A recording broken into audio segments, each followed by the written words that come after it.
I thought I had time. 10 more minutes. That's all I needed. But when I heard her voice call out from the hallway calm, but just slightly off, I knew it was over. Why is your door locked, Daniel?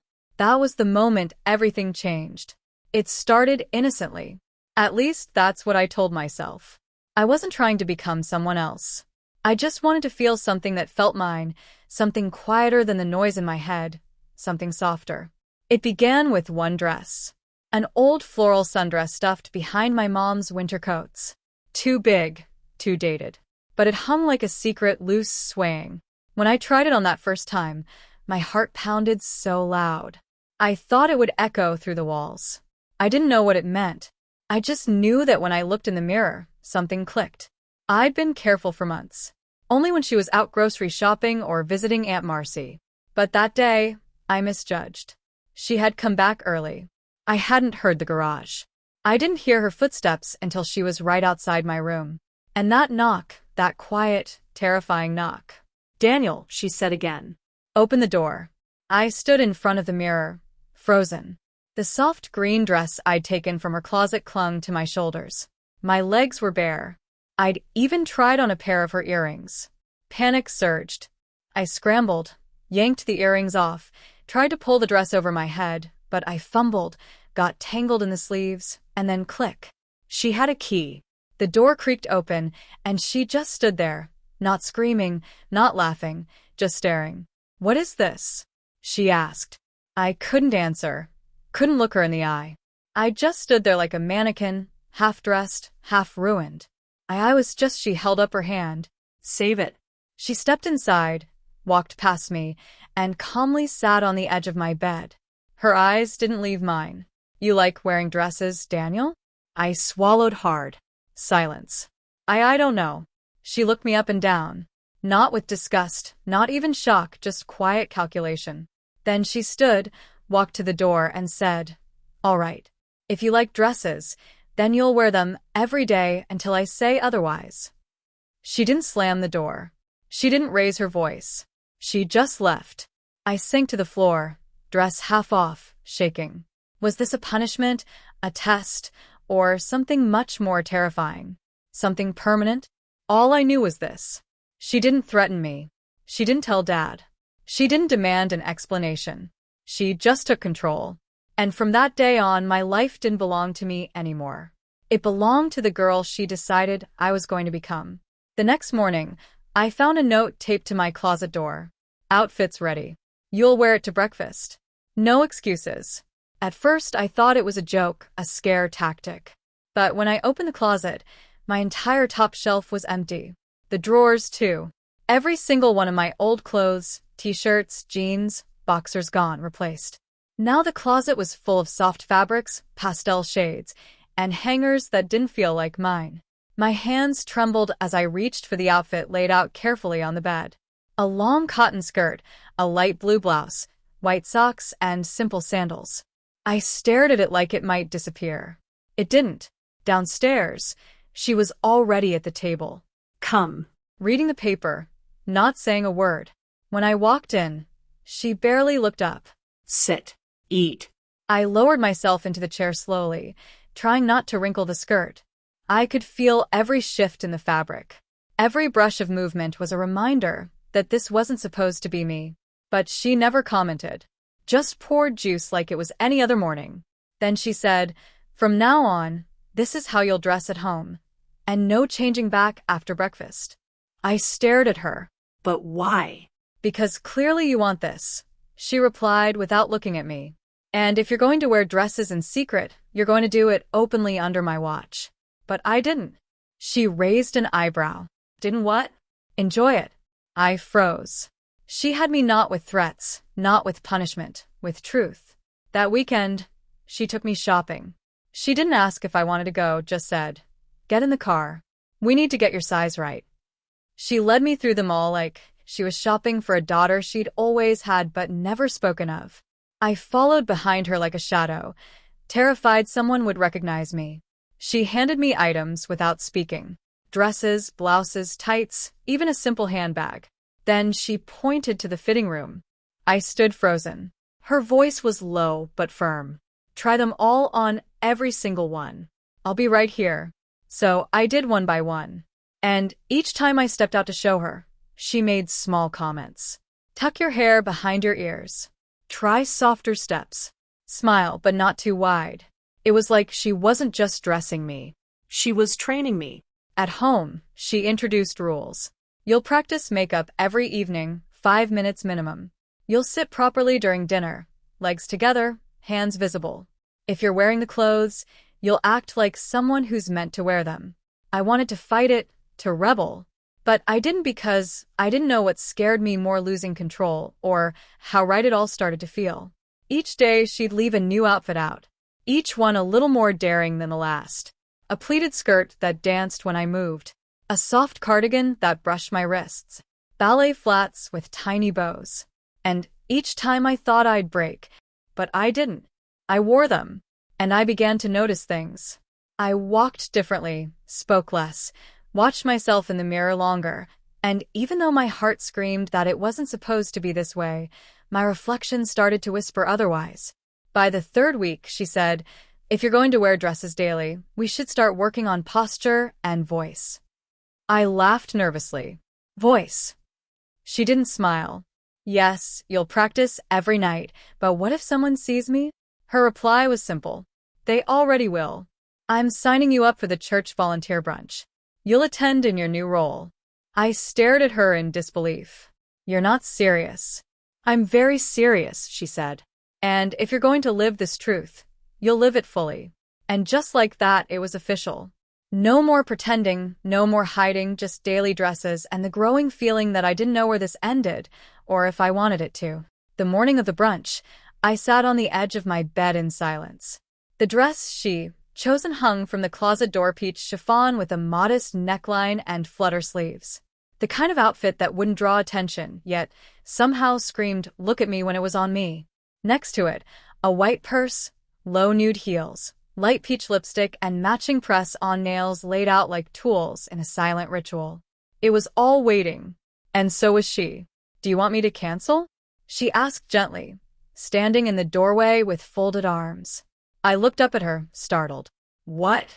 I'll cancel if you want, but this is your moment, Daniel or Jules. The name stung again. I wasn't sure if it hurt because it wasn't mine or because it was starting to feel like it was.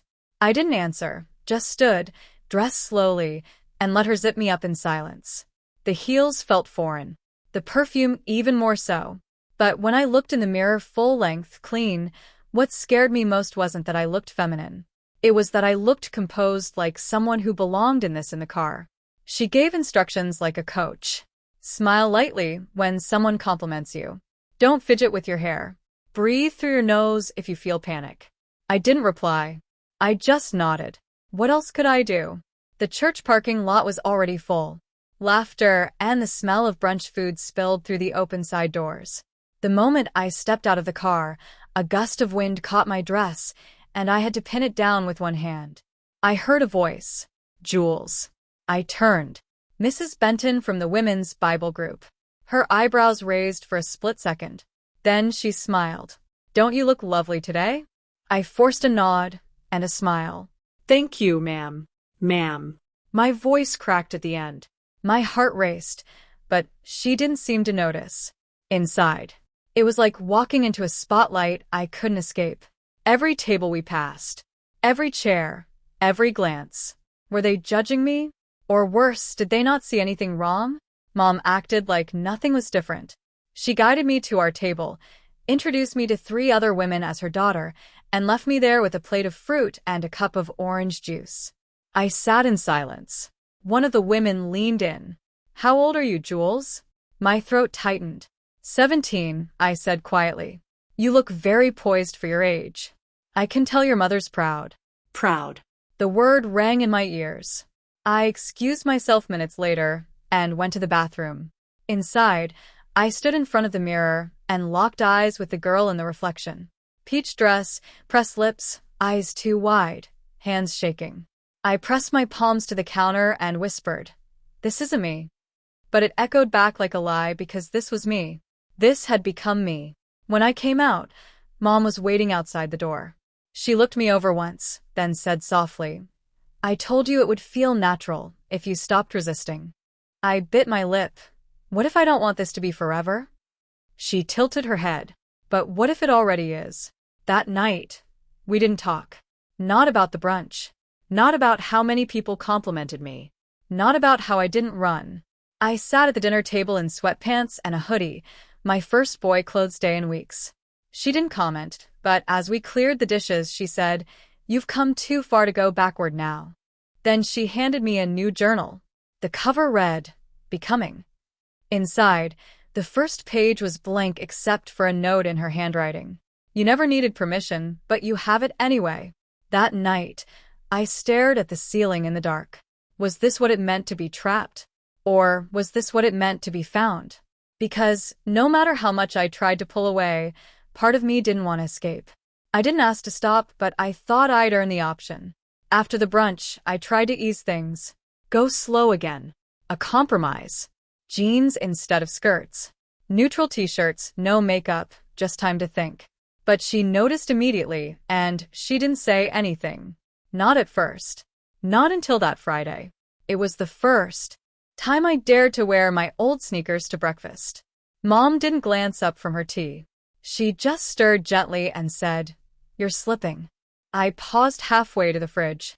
"I'm just taking a break." She finally looked at me. "You don't take breaks from who you are." I bit back.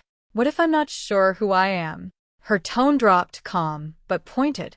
"You were sure enough to steal my dresses in secret. You were sure enough to wear lipstick when you thought no one was home." "That doesn't mean I wanted this," I whispered. She stood up, walked over to me, and held up a small black box. Inside a gold chain with a nameplate. "Jewels," it read. "I ordered this 3 weeks ago," she said quietly. "You were glowing back then. You felt like you." I stared at the necklace. It sparkled like a choice I didn't remember making. "I just wanted a moment of comfort," I admitted. "Not a new life," she sighed. "Then why did you let it go on so long?" "Because it got harder to stop. Because every time I thought I hated it, a piece of me didn't because it started to fit." The next morning, she said we were going out again. I refused. She didn't raise her voice. She just held up a bag with a fresh dress inside. "The more you fight it, the more you prove how much of this is real." I didn't move. She placed the bag on the bed. "You can wear it, or I can call the counselor at school and explain everything myself." I looked at her, stunned. "You wouldn't." She met my gaze, unwavering. "I won't let you bury who you are just because you're scared." That night, I broke down, tore the dress in half, threw the lipstick in the trash, kicked over the box of heels she neatly lined up by the door. I waited for her to storm in to scream. She didn't. Instead, she opened the door quietly and picked everything up, folded the torn dress, pulled the lipstick from the trash, and said, "We'll try again tomorrow." I started avoiding mirrors, stopped brushing my hair, wore loose clothes, spoke less, stayed in my room longer, but the silence only made it worse. Because even when I tried to return to my old life, I couldn't forget how natural it had begun to feel. Not just the clothes, the way I sat, the way I walked, the softness in my voice that wouldn't go away, the ease. She caught me staring at the necklace on the windowsill one night. I didn't touch it, but I didn't hide it either. She didn't speak. She just placed something beside it. My new school schedule. It had been updated. The name said Juliana, not Daniel. Not even Jules. Juliana? I stared at her. "You changed my name?" She nodded. "It matches the new uniform. They'll expect you in a skirt on Monday." I opened my mouth, but nothing came out because deep down I knew this wasn't just her decision anymore. I had stepped into this one dress at a time, and now I couldn't find my way back. Monday morning, I stood in front of the mirror, the new uniform neatly pressed, laid across the edge of my bed. Navy pleated skirt, button-up blouse, stockings, low-heeled shoes, and the name tag, Juliana. It didn't look fake anymore. It looked like mine. The night before, I barely slept. I had replayed everything. The first time she caught me, the quiet rules, the makeup lessons, the brunch. I'd fought every step of it.